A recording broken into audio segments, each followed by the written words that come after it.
दोस्तों, मूवी की शुरुआत में हम निक और उसकी पत्नी मैगी को देखते हैं। मैगी को हार्ट की प्रॉब्लम है, जिस वजह से उसे अस्पताल में भर्ती कराना पड़ता है।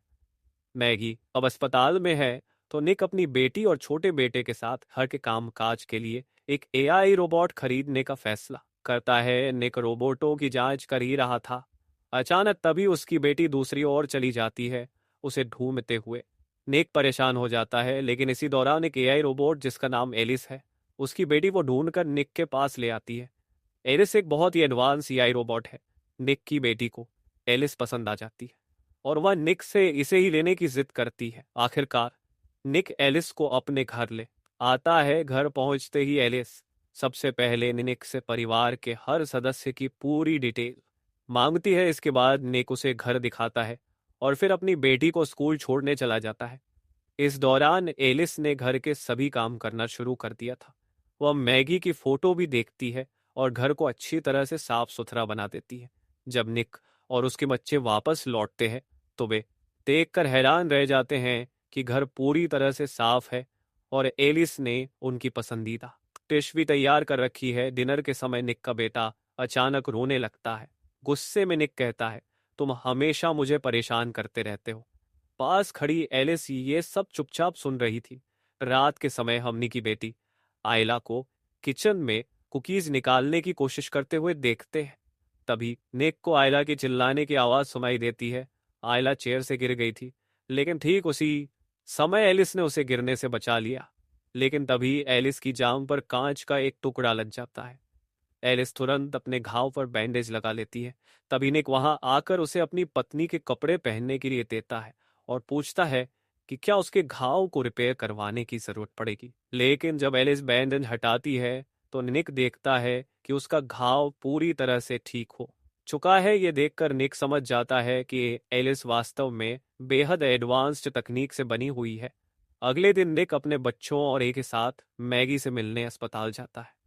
मैगी एलिस को देखकर निक से कहती है, तुम्हें यही रोबोट मिली? इस पर निक जवाब देता है, किसे आयला ने चुना है। इसी दौरान डॉक्टर मैगी की जांच करते हैं और पता चलता है कि उसके दिल में गंभीर समस्या है, जिससे उसे नया हार्ट ट्रांसप्लांट करना पड़ेगा।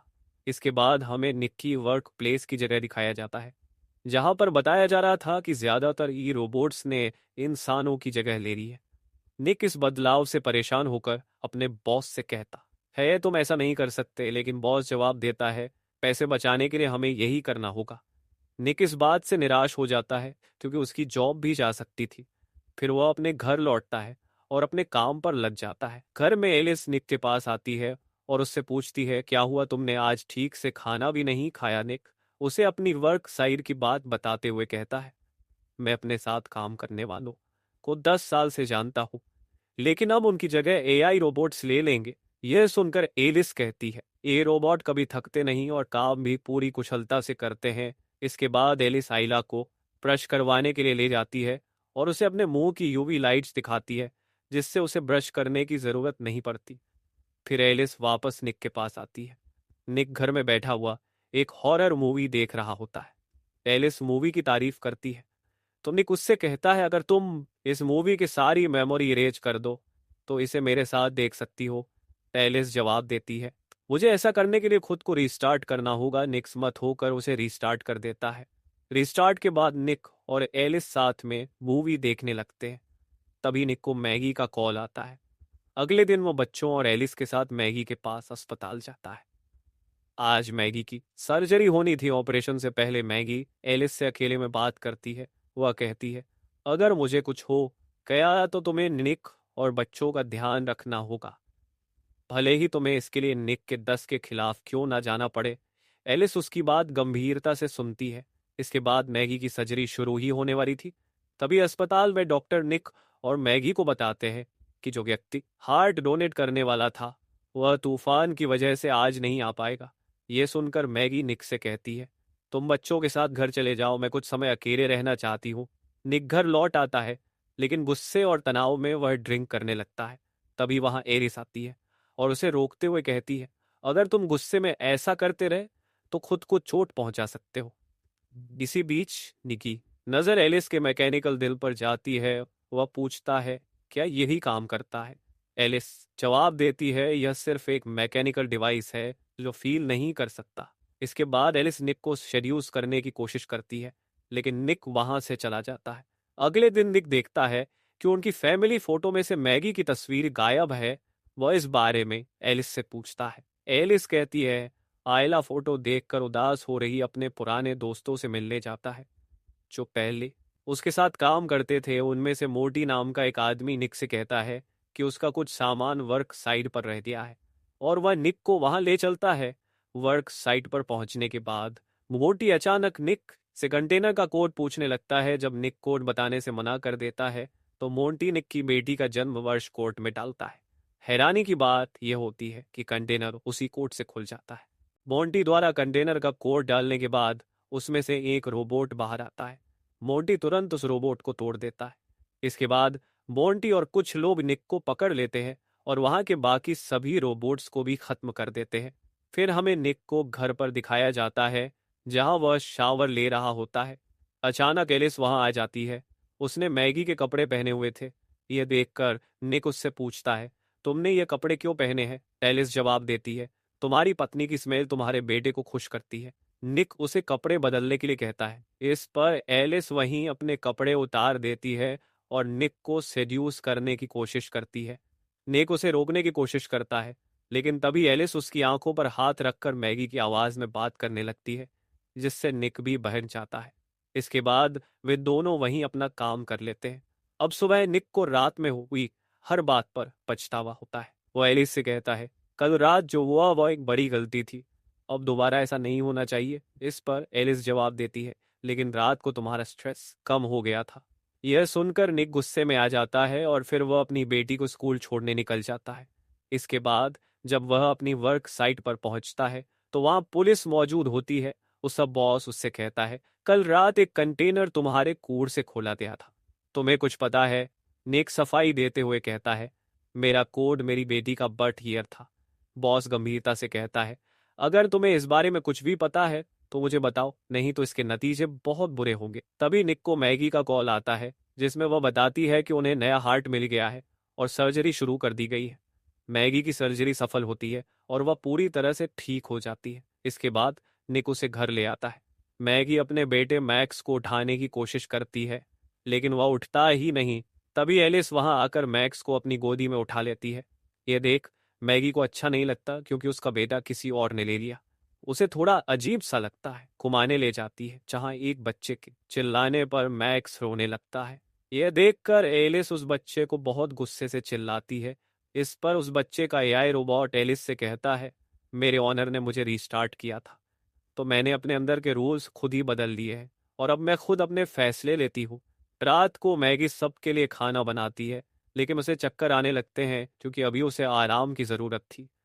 इसी दौरान आयला खाना खाते हुए कहती है यह खाना एलिस के खाने से बहुत अच्छा है। यह बात एलिस को बिल्कुल पसंद नहीं आती। अगले दिन मैगी उठती है और उसे आयला की चिल्लाने की आवाज सुनाई देती है। वह नीचे जाने के लिए सीढ़ियों पर जाती है लेकिन टूटी हुई रेलिंग की वजह से वह वहीं गिर जाती है। इसके बाद एलिस मैगी को उठाकर उसे कमरे में ले जाती है। रात को जब निक घर आता है तो उसे आयला के कमरे से मैगी की आवाज सुनाई देती है। निक वहां पहुंचकर देखता है कि यह एलिस थी जो मैगी की आवाज में आयला को स्टोरी सुना रही थी। निक एलिस को ऐसा करने से मना करते हुए कहता है मैगी खुद स्टोरी सुना देगी। इस पर एलिस कहती है मैगी सीढ़ियों से गिर गई थी इसलिए वह आराम कर रही है। निक कहता है लेकिन तुमने तो सीढ़ियों को ठीक किया था ना। एलिस कहती है मैं उसे फिर से ठीक कर दूंगी। फिर निक मैगी को उठाकर उसे अपने गार्डन में ले आता है जहां उसने उसके लिए एक कैंडल लाइट डिनर प्लान किया था। मैगी ये देखकर बहुत खुश हो जाती है लेकिन अंदर से उसे जलन भी हो रही थी। फिर निक और मैगी अपने कमरे में इंटीमेट हो रहे होते हैं। तभी एलिस आ जाती है और कहती है आयला तुम्हें बुला रही है। निक बाहर आता है तो वह देखता है कि उसका दोस्त मोंटी वहां खड़ा है। मोंटी निक से कहता है मेरी बीवी ने मुझे छोड़ दिया है और मेरे पास पैसे नहीं है, साथ ही किसी ने मेरा नाम पुलिस को बता दिया है। मोंटी का शक निक पर होता है और इस पर दोनों में बहस हो जाती है। मोंटी गुस्से में आकर निक को पीटने लगता है।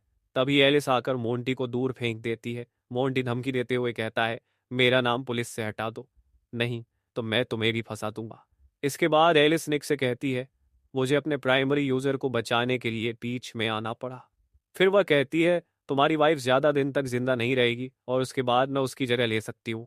यह सुनकर निक गुस्से में कहता है तुम कभी भी मैगी की जगह नहीं ले सकती। फिर वह मैगी के पास जाकर उसके पास सो जाता है। इधर मोंटी को बहुत परेशानी हो रही थी। तभी एलिस उसके पास आती है और कहती है तुम अब निक को परेशान नहीं कर सकते, लेकिन मोंटी उसकी बात नहीं सुनता और गन निकाल कर एलिस पर तान देता है। इस पर एलिस उसे दूर फेंक देती है। फिर वह पहले मोंटी के रोबोट को मार देती है और बाद में मोंटी को भी खत्म कर देती है। सुबह निक अपने बॉस के पास जाकर उसे मोंटी के ऊपर से फाइन हटाने के लिए कहता है। बॉस जवाब देता है मोंटी तो मारा गया है। ये सुनकर निक बिल्कुल परेशान हो जाता है। घर पर एलिस मैगी की मदद कर रही होती है और उससे कहती है मैं तुम्हें छोड़कर नहीं जा सकती, क्योंकि तुम्हारी दवाइयों की वजह से तुम बेहोश हो सकती हो और इस टब में मर भी सकती हो। इससे निक और ज्यादा स्ट्रेस में आ सकता है और वह पहले ही परेशान है क्योंकि तुम उसे सेटिस्फाई नहीं कर पा रही हो। यह सुनकर मैगी एलिस से पूछती है तुम्हें कैसे पता कि निक सेटिस्फाई है या नहीं। इस पर एलिस जवाब देती है जब निक सेटिस्फाई होता है तो उसका स्ट्रेस और ब्लड प्रेशर कम हो जाता है। एलिस की बात सुनकर मैगी समझ जाती है कि निक और एलिस अपना वो वाला काम कर चुके हैं। फिर मैगी निक से इस बारे में पूछती है तो निक जवाब देता है वह एक मशीन है। इस बीच उनका बेटा भी रो रहा था। यह सुनकर याद आता है कि मैक्स हमेशा रोकर निक को परेशान करता है, इसलिए वह उसे बाथटब में डाल देती है। लेकिन आयला ये सब देख लेती है और निक को बता देती है। निक बाथरूम में जाने की कोशिश करता है, लेकिन अंदर से एलिस ने दरवाजा पकड़ रखा था। इसी बीच मैगी दूसरी तरफ से अंदर आने की कोशिश करती है, लेकिन एलिस उसे भी पकड़ लेती है। फिर अचानक निक वहां आकर एलिस को मारता है और मैगी को बचा लेता है। एलिस इन सबसे बहुत गुस्सा हो जाती है, लेकिन निक किसी तरह उसे बिजली का झटका देकर बंद कर देता है। फिर वह मैक्स को अस्पताल ले जाने लगते हैं, जहां मैगी निक से कहती है कि वह बच्चों के साथ अकेली रहेगी। इधर एलिस को कंपनी वाले रिपेयर लेकर आते हैं, लेकिन जब वे एलिस के दिमाग को अपने सिस्टम से कनेक्ट करते हैं तो एलिस पूरे सिस्टम को हैक कर देती है और एक दूसरे रोबोट को कंट्रोल करके उन दोनों को मार देती है। फिर हम अस्पताल में मैक्स को देखते हैं जो ठीक हो चुका था। निक एक बार में बैठा था, तभी एलिस उसके पास आ जाती है और कहती है मैं तुम्हारे सभी दुखों को खत्म कर दूंगी, जैसे मैंने उस मोंटी को मारा था, और अब अगली बारी तुम्हारी फैमिली की है। इधर एलिस एक दूसरे रोबोट के जरिए अस्पताल तक भी पहुंच चुकी थी। यहाँ एलिस निक को पकड़ लेती है, लेकिन निक प्यार का नाटक करके उसे बंद कर देता है। इधर अस्पताल में मैगी को कुछ आवाजें आती है तो वह वहां जाकर देखती है। फिर आयला जब सोकर उठती है तो वहां कोई नहीं था। आयला मैगी को ढूंढने लगती है। हम देखते हैं कि अस्पताल के सभी रोबोट्स को एलिस ने कंट्रोल करके बंद कर दिया था। तभी मैगी आयला को पकड़कर छुप जाती है। एलिस उन्हें ढूंढ रही थी और वह एक नर्स को पकड़कर उससे पूछने लगती है। इस मौके का फायदा उठाकर मैगी वहां से निकलकर मैक्स के पास जाती है, लेकिन एलिस मैगी के हाथ से गिरा हुआ खून देख लेती है। अब एलिस अपने मुंह की यूवी लाइट की मदद से खून को ट्रेस करते हुए आगे बढ़ने लगती है, पर जब वह वहां पहुंचती है तो मैगी उसका विजन ब्लॉक करके वहां से भाग जाती है। इधर निक भी अस्पताल के लिए निकल जाता है, लेकिन यहाँ एलिस मैगी को पकड़ लेती है और उसकी छाती चीरकर उसे मारने वाली होती है। तभी निक पहुंचकर उसे अपनी गाड़ी से उड़ा देता है, जिससे निक भी घायल हो जाता है। मैगी निक को गाड़ी से निकालती है, लेकिन निक बेहोश हो चुका था। फिर एलिस दोबारा उठ जाती है और मैगी को मारने लगती है, लेकिन निक उठकर एलिस पर अटैक कर देता है। इसके बाद निक और मैगी मिलकर इस बार एलिस को पूरी तरह खत्म कर देते हैं, जिसके बाद हम निक को अस्पताल में देखते हैं जहां सभी खुश थे। लेकिन दूसरी तरफ इस रोबोट कंपनी का मालिक अपने रिपेयर सेंटर पर आकर कंप्यूटर ऑन कर देता है, जिससे एलिस दोबारा एक्टिवेट होकर अपने आप को कॉपी करने लगती है। इससे एलिस फिर से एक्टिव हो जाती है और यहीं पर यह मूवी खत्म हो जाती है। दोस्तों, आई होप कि आपको हमारी एक्सप्लेनेशन और स्टोरी पसंद आई होगी। तो अभी इस वीडियो को लाइक करके हमारे चैनल एनीमे फैक्ट्री को जरूर सब्सक्राइब करना। Thank you.